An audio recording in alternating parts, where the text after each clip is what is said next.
बलियापुर गांव में सोमू अपनी पत्नी मालती और बेटी प्रीति के साथ रहता था। उनके पास उनका एक बैल बादल भी था, जिसकी मदद से वो खेती करते थे। लो और खाओ, जी भर कर खाओ। आखिर तुम ही हो जिसकी वजह से आज हम लोग 2 वक्त का खाना खा पाते हैं। खाओ मेरे बच्चे। सोमू बादल को अपने बच्चे की तरह प्यार दुलार किया करता था।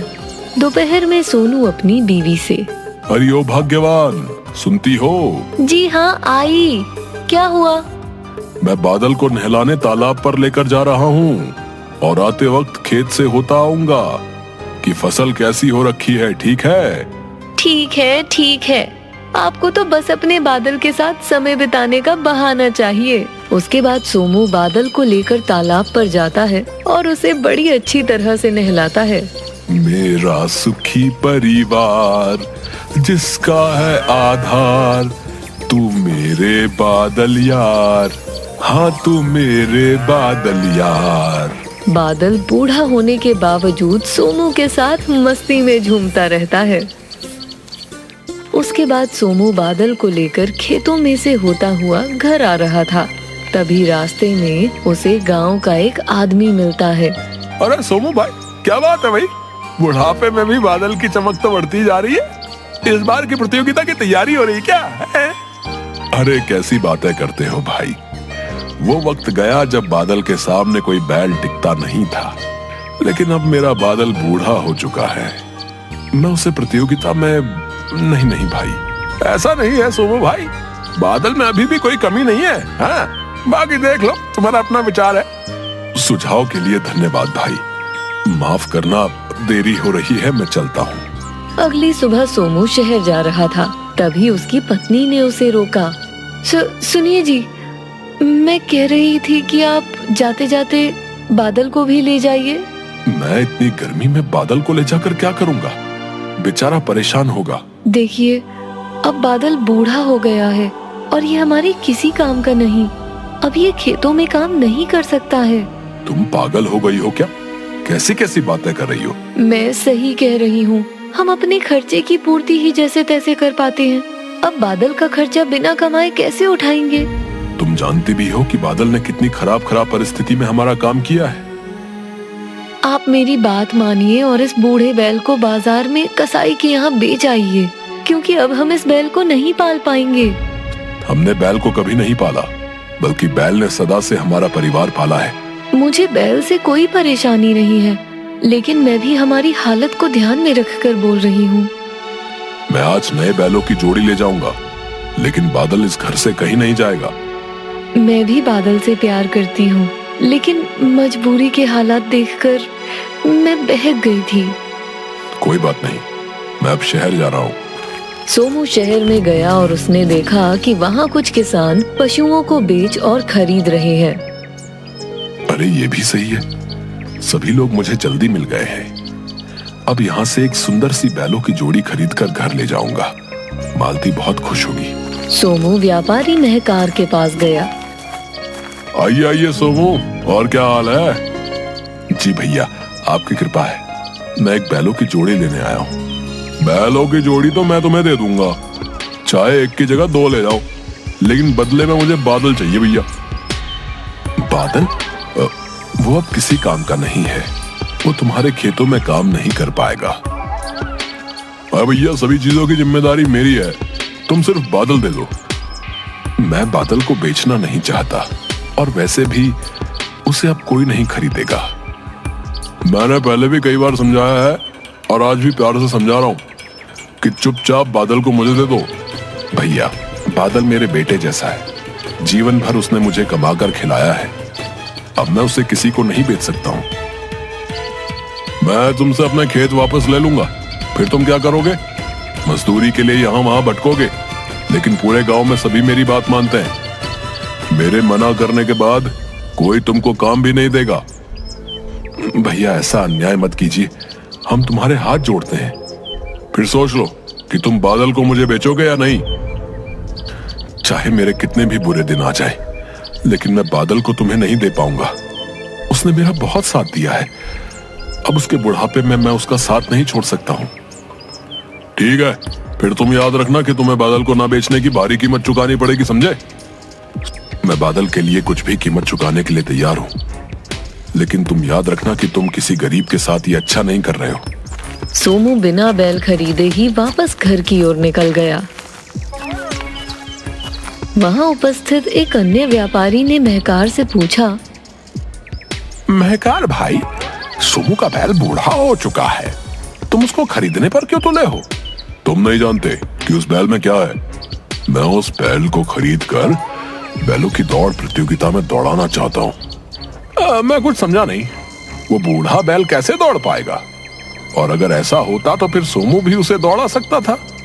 सोमू ने बहुत कोशिश की, लेकिन मैंने उसे हर बार प्रतियोगिता में हिस्सा लेने से रुकवा दिया है, और अब उसको खुद ही बादल पर भरोसा नहीं है, जबकि मुझे उस पर पूरा भरोसा है। अब आगे क्या करोगे?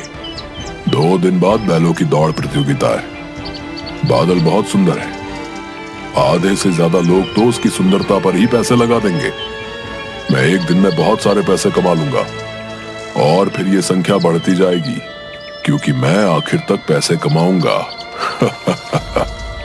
हाँ सही है, मेरे हाथ अब सोने का बैल लग गया है, सोना ही सोना होगा। दोनों खिलखिलाकर हंसते हैं।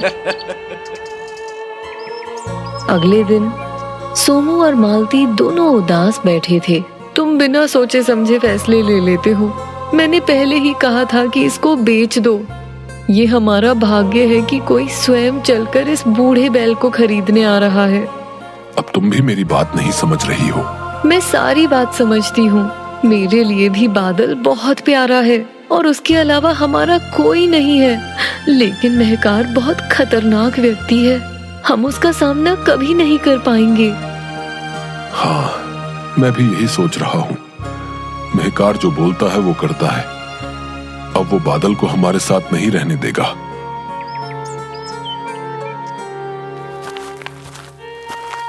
सोमू और मालती बादल को पकड़कर रोने लगे। सोमू उसको पकड़कर चूमता है और फिर रोता है। वो दुष्ट तुम्हें लेने आता होगा। मैं तुम्हें नहीं बचा पा रहा हूँ मेरे बच्चे। मैंने बहुत कोशिश की, लेकिन इस दुष्ट से तुमको नहीं बचा पाया, क्योंकि उसके सामने मैं कमजोर हो गया। हमें क्षमा कर देना बादल। अब तुमको दुष्ट से बचाना बहुत मुश्किल है। हमारे पास इतना समय भी नहीं बचा कि हम तुम्हारे साथ ये गांव छोड़कर भाग जाएं।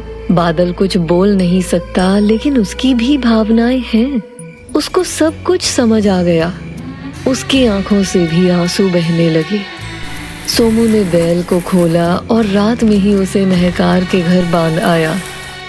मुझे माफ कर देना मेरे बच्चे, अपना ख्याल रखना। हाँ बस कर, अब बहुत हुआ तेरा काम, अब ये मेरा हुआ, जाओ यहाँ से।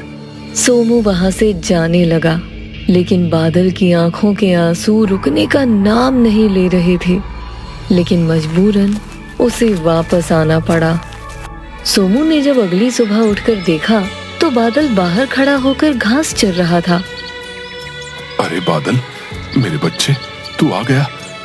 ये सच्चा प्रेम है, ये निस्वार्थ प्रेम है। मेरा बादल वापस आ गया। सोमू बादल से जाकर लिपट गया।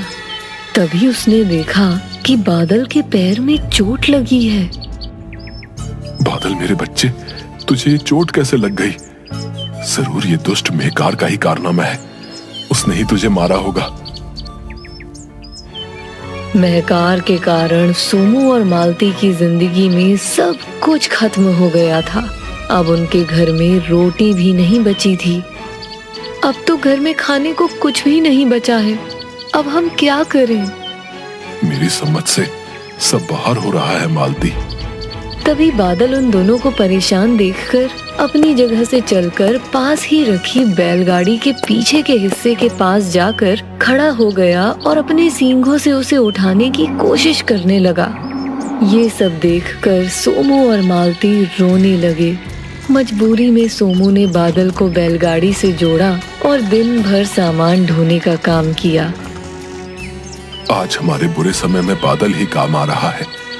मैं बादल से बिल्कुल भी इतना ज्यादा काम नहीं लेना चाहता था, लेकिन आज बादल ने बेटे से बढ़कर फर्ज निभाया है। उसने टूटी टांग से भी हमारे लिए रोटी कमाई है। सोमू और मालती दोनों की आंखों से झरझर आंसू बहने लगे। तभी वहां महकार आ गया। अब मुझे ही इस बादल को लेने आना पड़ा। इसकी टांग तोड़ने के बाद भी ये नहीं माना। मैं तुम्हारे आगे हाथ जोड़ती हूँ, मेरे बच्चे को मत लेकर जाओ। हाँ, बादल को छोड़ दो। इसके बदले हम जीवन भर के लिए तुम्हारे गुलाम हो जाएंगे। आज प्रतियोगिता है, मैंने बादल का नाम लिखवा दिया है और अब बादल मेरा है। मैं इसके लिए तुम्हें अब एक भी पैसा नहीं दूंगा। तुम मुझे मार दो और बादल को ले जाओ, क्योंकि मैं अपने जीते जी बादल को नहीं ले जाने दूंगा। देखो, मुझे बहुत देर हो रही है, इसलिए जाने दो, नहीं तो अच्छा नहीं होगा। मैं सच में तुम्हें मार दूंगा। महकार ने सोमू को धक्का मारा और बादल के गले में बंधी रस्सी को हाथ में फंसाकर चलने लगा। सोमू और मालती दोनों जोर जोर से रो रहे थे। बादल भी आगे कदम नहीं बढ़ा रहा था। महकार उसे जबरदस्ती अपनी ओर खींचकर आगे ले जाना चाहता था। मुझे जल्दी से प्रतियोगिता में पहुंचना है और एक तू है कि चल ही नहीं रहा। बादल को बहुत क्रोध आया। वो बहुत तेज दौड़ने लगा। महकार का हाथ उसकी रस्सी में फंस चुका था, इसलिए महकार को भी उसके पीछे दौड़ना पड़ा। लेकिन ज्यादा दूर तक वो दौड़ नहीं पाया और नीचे गिर गया। लेकिन बादल नहीं रुका। उसने महकार को पूरे गांव में जमीन पर खदेड़ा। बादल रुक जा मेरे बच्चे, वो मर जाएगा, रुक जा। गांव के सभी लोग ये देख रहे थे और कुछ देर में ही महकार की तड़प तड़प कर मौत हो गई। सोमू और मालती भी वहां पहुंचे। बादल, तुझे ये नहीं करना चाहिए था, ये तूने गलत किया। बादल ने जो आज किया वो उसकी मजबूरी बन गई थी। बादल दोनों के पैरों से लिपट गया। मालती और सोमू ने भी उसको गले से पकड़ लिया और तीनों का प्रेम अश्रु बनकर बह गया। बुरे काम का नतीजा बुरा ही होता है।